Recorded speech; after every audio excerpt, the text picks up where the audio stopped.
Dnes budou policisté pátrat po podvodníkovi, který nerespektuje nejen vyhlášku o zákazu podomního prodeje. Já jsem tady domovýho prodejce. Já jsem tady měl i hotovost a prostě není.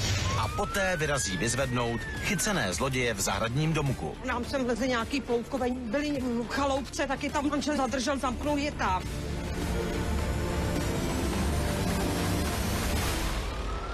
Policie Delta. Po dlouhém a extrémně náročném dni už nadpraporčík Jaroslav Harant s podpraporčíkem Tomášem Růžičkou doufají v poklidný konec služby. Dopřeje jim ho jindy klidná Praha 6? To by se mohli něco dát dobrýho někde. Osvěžit se? Kou zmrzku? Asi jo. Tady je dobrá cukrárna, kousek. Mají tam i dobrou kopečkovku. Co bych tam něco dal? Jo? Vedro. Vařený zaživa. Třeba nějaký dobrý horký maliny. Čaj. Přesně. No dobrý. Jak taky ty kamionáci, jak jezdí ty rally v tom v té poušti. No. Tak ty jsem tady člověče pijou slaný kafe, ty horký. Jo? Aby jako z tomuhle nějak jakoby bránili.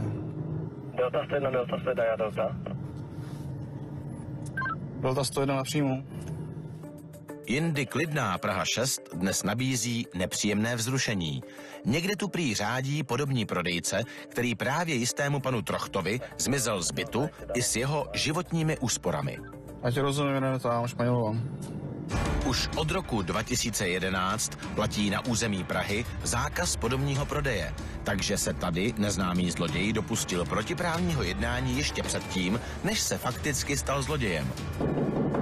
Policie! Dobrý den, pánové, pojďte dál. Jste volal? Očekávání, dovolal se.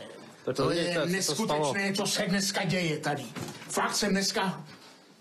Pojďte, já si musím sednout. Jděte si a řekněte nám, co se stalo.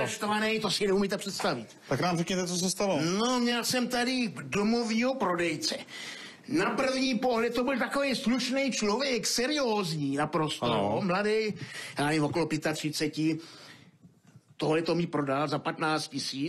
Se mi to zdálo jako docela dobrá cena. Co konkrétně myslíte? Tady tu myš? A tady myš a tady... Taká klávesnice? No, klávesnice. Nějaká voňavka, nebo co to je? No, nějaká voňavka. Chtěl jsem udělat radost příbuzným. Jasně. No a 15 000 jsem mu za to dal v pořádku, v pohodě, jo. Naprosto seriózní, slušný člověk. Jsme si tady pokecali dokonce krásně spolu. Ano. Jo. No. Já vás ještě přeruším, jenom když tak mi dejte občanský průkaz. Jaký průkaz totožnosti si musel? Jo, při průkaz totožnosti. A pak tomu budete tady kolegovi říkat. Tak malý moment, já si ho musím... toho. Já si ho musím přinést, já ho mám tady vedle. Takže zde je můj průkaz totožnosti. Jasný. Tak, pojďte to tam povídat kolegovi všechno. Jasně. Tak víme co nejvíc. Takže byste si od něho koupil tyhle věci? Tyhle věci za 15 000, jo. Povídali jste si a... Pokecali jsme si docela dobře spolu. No a pak jsem mu dělal blbec, já jsem mu pak šel ještě uvařit kafe, jo. Ano. No. A on to teda vypil, no odešel, jo. A já tady v tomhletom šuplíku, tady jsem měl rozečtenou knížku, tady v tom, a mimo jiné jsem tady měl i hotovost, 50 000, a ta prostě, prostě není. Ta hotovost není. Dobře, tu hotovost jste měl v nějaký obálce, nebo... V obálce, měl jsem to tam v obálce, zmizelo to i s obálkou, není tam vůbec nic. Dobře, měl jste ty bankovky, byly to tisícovky, bylo to nějak namixovaný? Bylo to většinou tisícovky. Tisícovky většinou. Tisícovky, byla tam i nějaká 2000 mezi tím, jo. Tak, všecko pryč, zmetek jakýsi.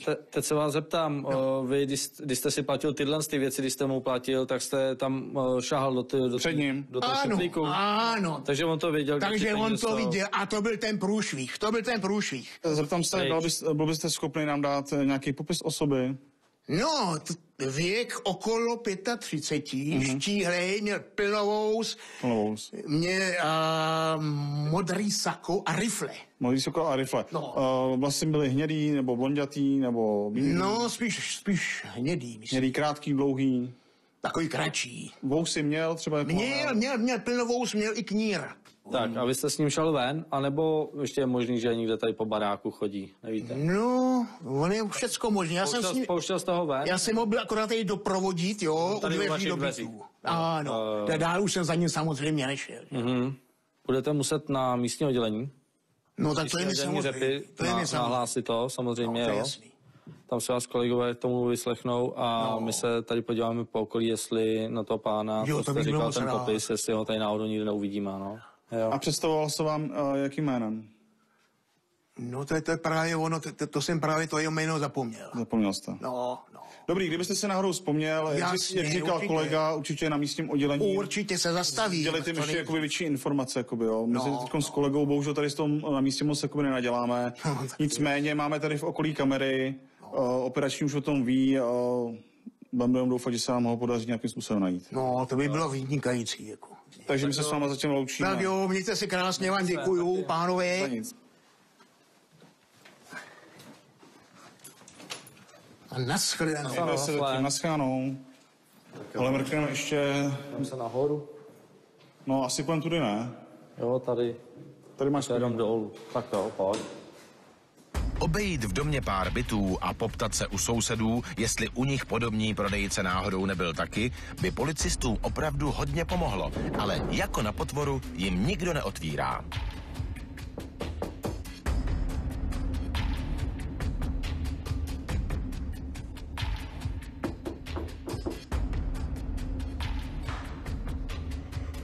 Delta 101. S kolegou jsme se šli podívat ještě do okolních bytů s negativním výsledkem, aby někdo pachatel viděl. Bohužel se nám s kolegou nepodařilo pachatele najít, zkoušeli jsme to samozřejmě i u ostatních bytů, zkoušeli jsme klepat u jiných sousedů, bohužel s negativním výsledkem, protože v tuhle dobu je skoro každý v práci. Tak. Je, Natašo.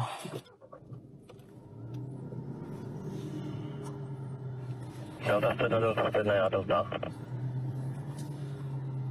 101 na příjmu. Jedničkou koukám tady na muže, který šel v modrém saku z toho bytu, z toho baráku v té panelový, šel směrem k ulici Makovského, jo, jako tady přes nějaký parkoviště vidím a pak se mi někde tam ztratil mezi těmi paneláky. Tak vydám zkus projezd. Já jsem ti rozuměl, jdem tam propát okolí. Já zkusím ještě protože kamery, kdyby náhodou jsme tam viděli, tak tam nějak jako vybližší to, bližší adresu. Rozumím, díky.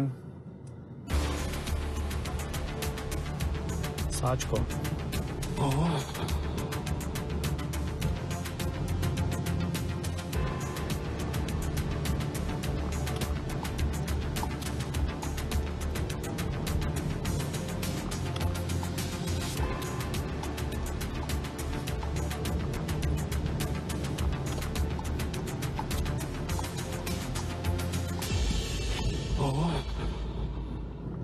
Nechceš být úplně opady lehčí. 65? No? S těma vehiklama, co tam nechal. Na Delta 101, já Delta. 101 na příjmu. Sedičko, jděte ulice Vondroušova, mám prohlášení od paní Vrchoslavy, že byla okradena nějakým podobným prodejcem, je to Vondroušova 20. Já tě rozumím, jdeme na místo. Tam. Ne. Ještě další, co? Kámo. Dneska nemám svůj den, no tak... Zkoušíš, ty. Přesně tak. Zkoušíš.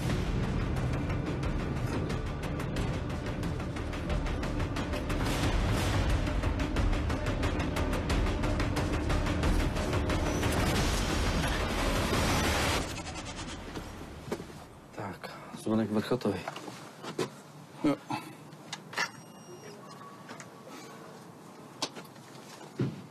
No? Dobrý den, tady policie, vy jste volala? Ano, já jsem volala. Už tak na... Pustíte... Pustíte nás prosím dovnitř? A já vám musím odemknout. Počkejte. Dobře.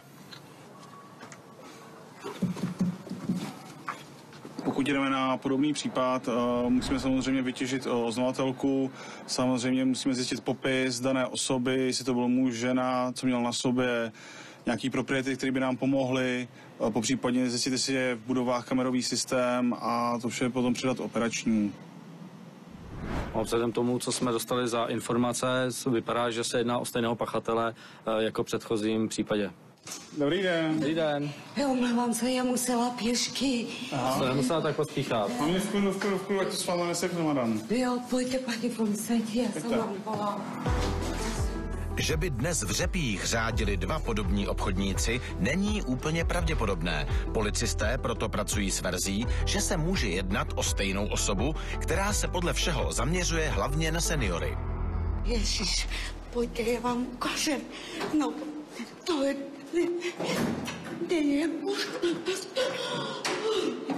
Madam, hodně v klidu, jo? Pojďte si někam sednout, řeknete nám co a jak, jo? Já vám to ukážu. Joj, bože, bože. Posaďte se, tu jsem. Vypili jsme Madam, sedíte si, jste taková rozrušená, bude to lepší. A toto som od neho kúpila. Už som chcela pre vnúčata na Vianoce, že potom to bude drahé a že môže ma niekto podviesť v dobrej viere. Madam, teď mi No, to dala.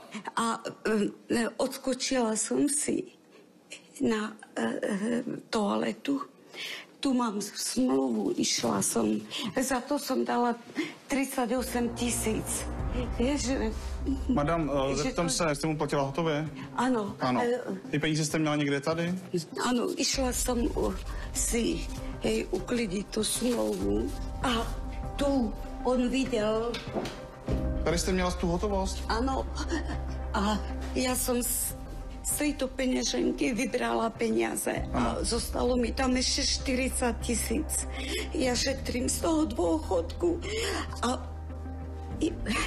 peniaze tu. Tak prosím, když máte peněženku, dejte mi průkaz totožnosti, jo?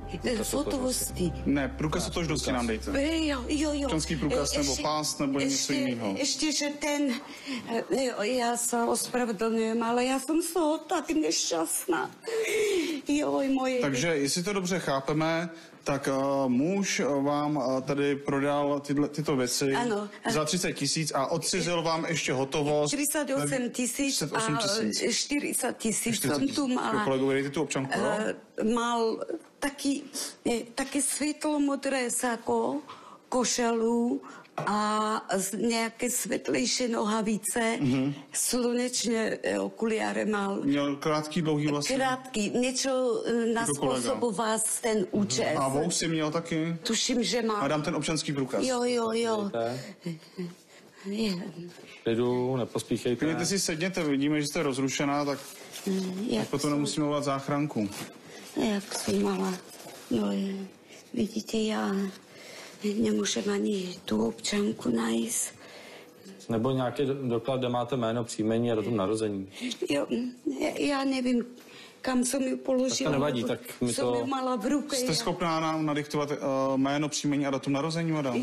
Jo, tak mi to nadiktujte. Takže Maria Hrchotová.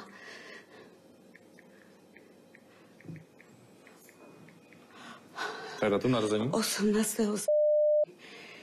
50. Tak si sedněte, prosím vás. Madam, zeptám se ještě, jak je to zhruba dlouho, co ten muž tady od vás šel pryč? Asi tak hodinu a půl. Hodinu a půl? Hodinu a půl. Já ani nevím. Delta 101. No, tu mám. Tak už to nepotřebujeme, už je to dobrý, děkuju. Spolu jsme se s oznamovatelkou prakticky nám dala totožný popis pachatele. Člověk mu uvarí i kávu, i toho. taky slušně jsem mi znal. A vy jste se někam vzdálila? Že se tam dostal k té peněžence, tak kam jste šla? Když jste šli Já jsem si odskočila na to, ale dobře. Jak jsme vypili kávu, ještě jsme si tu spolu rozprávali a já jsem si odskočila na to, ale to... Tak, prosím vás, představoval se nějakým jménem, nebo on dával vám nějakou vysačku nebo něco? Na krku nějakou vysačku, nějaký... A nevšimla jste si, co tam bylo napsáno? A nějak... tuším, Rádek Novotný, Novák, Nejste si jistá? Tak rozrušená. Ale bylo tam třeba nějaký nápis společnosti, nebo on se vám musel prezentovat nějakou firmou, předpokládám. Ano, ale to bylo tak slabé. Bylo to jo, jasně. Já jsem to neprečítala, bo nemala jsem okuliare na očích. Dobře, my pojedeme dál, podíváme se po tom pánovi, jestli ho nikde nepotkáme, s tím, že vy budete muset jít na místní oddělení Řepy. Jestli máte nějakého příbuzného nebo někoho, tak možná kdo by vás doprovodil. On si mě v práci, jak se vrátí. Tak potom... Možná by to bylo rozumný, protože když na vás koukáme, tak jste dost rozrušená. Já nemůžu ani dýchat.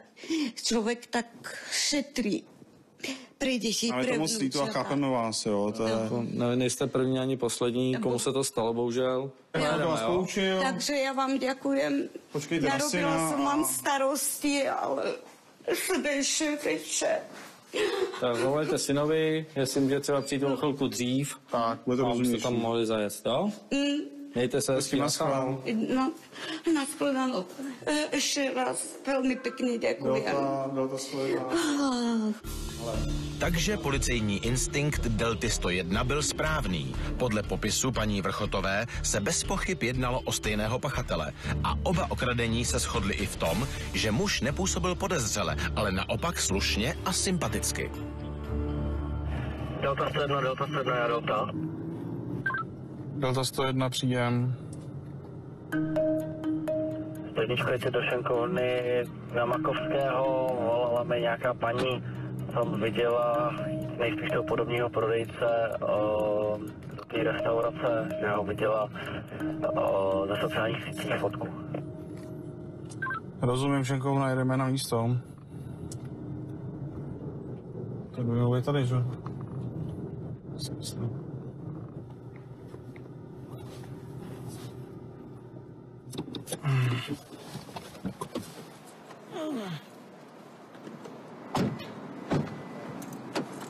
Delta 101, jsme na místě, jdeme to prověřit, jestli tam pachatel je.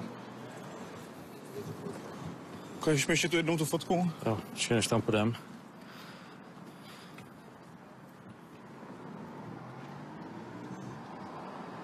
Jo. Já to nechám v ruce.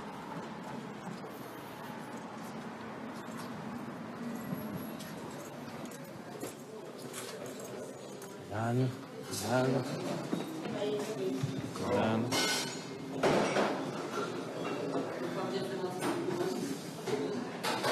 Dobrý den, pane, nás zdravíme policie. Můžete mi prosím vás předložit doklad totožnosti, občanku? Nebo nějaký jiný průkaz totožnosti? Já s sebou asi nic nemám. Já jsem jenom vyrazil na limonádu. Na limonádu. Výborně, takže určitě kolegovi sdělíte. Dobrý den. Můžete, co se stalo? My tady něco řešíme a možná bude lepší, kolego, jestli tady pána můžeme vzít tady vedle na stranu. Určitě možný. To je Kuba, ten náš stálý host a je moc prýma. Jasně, no, takhle. My tady prostě teď něco řešíme a pán prostě teď musí trošku podrobit nějakým otázkám a asi vám tady nechceme zbytečně plašit hosty. Dobře. Tak jestli by byla možnost někde třeba, koukal jsem tamhle ten salonek, že máte nějaký volný. Určitě. Jo? Chcete teda jméno, příjmení? Vemte si teďka zatím ty věci a půjdeme tamhle vedle, jo? Teďka. Dobře. Teď děláme komedie. Mě by to nevadilo ani tady vyřešit, ne? Jasně, ale tak zbytečně kvůli tady těm lidem musíme dělat nějaký povyk. Dobře. Tak jo. Zaplaťte si ten telefon. Luboši, já to pak zaplatím, jo? Dobře. Teď už to vyřešíme. Kdybych mohl nějak pomoct, tak jsem tady již tak u výčepu, nebo tady někde budu běhat. Děkujeme. Jasný. Určitě.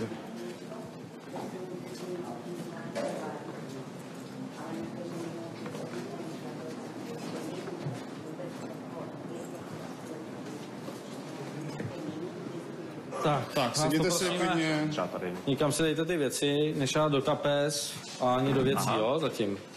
Můžeme se zeptat, jak dlouho tady jste v té restauraci? Už tady sedím tak aspoň 2 hodiny. 2 hodiny tady sedí. No. Dobře. A předtím jste byl kde? Předtím jsem chodil po městě a... Po městě a v který lokaci? Tady Praha 6 to je, nebo Řepy? Tady Praha 6, no. Tady Takže okolí. na Řepích jste byl? Určitě. Jo? A celý den teda? Tak celý den asi ne. Dobře. A zeptám se, bylo to pracovně, nebo jste měl nějaký... Koho jste navštívil? Pracovně, ani moc pracovně ne. Tak navštívil se pár lidí, ale nic jako zásadního. Teďka já vám se omlouvám, že vám zkračuju do řeči, jméno a příjmení a datum narození. Jakub Doxa. Ano. 1. 90. Máte nějakou minulost? Trestní Jak mám dlouho minulost? Trestní... nevím. Pane Doxa, já tady koukám, že máte v minulosti nějaký podvod, že jste byl odsouzený. To podvod. To já nevím, asi. No víte, žádný to, co podvod jste byl, jo. Nevybavujete si, že byste třeba byl odsouzený na soudě? Možné to je, jak říkám, takhle si z hlavy nic nevybavím. Jo. Vzpomínám, že nějaké problémy. Dobře, zeptám se, když jste navštěvoval ty lidi, byli to seniori třeba, nebo to byli mladší lidi? Spíš starší. Spíš starší. No, my jsme se totiž předtím bavili my jsme se potkali na ulici a bavili jsme se o elektronice a oni vlastně mi říkali, že jim vlastně něco chybí, že potřebují klávesnici a myš. To dobře, a ty lidi, který jste jakoby vy navštívil, z toho od nás koupili? Nakonec něco ano, už si přesně nepamatuju co. Já mám vlastně i, možná najdu nějaký dokument, jestli můžu teda šáhnout do kapsy. Kolega tam půjde k vám, aby vás navigoval. Dobrá, já bych řekl, že tady by měl být v pravé kapse, tak. Tady zkuste vytáhnout, jestli je tam papír nějaký. Je tam papír, no, jsou tam papíry. No, tam něco. Co tam je? Možná to v tašce, já si nejsem jistý. Jo, tam něco bude. Tak, tady třeba... Já sebou nemám asi všechno, ale tady s pánem, to byl... Jo, to si vzpomínám, to byl takový vlasatý pán. Josef Trochta, tak on mě vlastně pozval k sobě domů. Víte, že podobný prodej jako v Praze je zakázaný vyhláškou? Ale já nedělám podobný prodej, tady pán mě pozval dovnitř sám. Víte, co je zajímavé, že pokaždý, když jste někoho navštívil, tak nám potom oznámili, že byli okradený, že jim zmizeli finanční hotovost.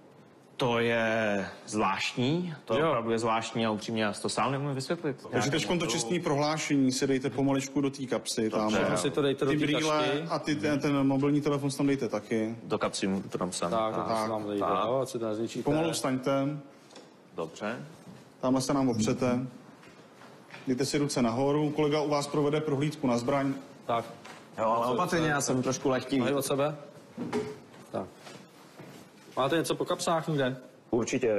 Nějakou zbraň nebo něco takového nemáte? Ne, zbraně nepoužívám, nic takového. No, tak víte co se říká, důvěřuj, ale prověřuj. No, tak. To chápu, tam jsou nějaké klíče a v levé kapse budu mít karty asi. Zkušení policisté příliš na náhody nevěří, ale tomu, že oba seniory, které podvodník navštívil, okradl někdo jiný, by nevěřil ani žádný zelenáč. Vzhledem k ukradeným částkám bude mít restaurace snad o jednoho štamgasta méně. Samozřejmě tyto podobní prodejci sází na to, že ty seniori jsou hodní, důvěřiví, proto s nima se hraje takový vlastně divadýlko, nechají se pozvat domů na kávu, zbudí z nich vlastně nějakou důvěru a víceméně potom využijou nestřežený chvíle na to, aby jim mohli něco odcizit. Díky sociálním sítím, kde byla fotka pachatele zveřejněná, nám lidé pomohli ustanovit a najít samotného pachatele. Určitě bych doporučil všem seniorům, aby nepouštěli cizí lidi vůbec všeobecně do bytu. Určitě už ne nějaký podobní prodejce, který mají vlastně zákaz této činnosti v hlavním městě Praze. určitě přijdou tak velkým zbytečnostem a popřípadně nějakým újmám na majetku, popřípadně odcizení nějaký jiný hotovosti finanční.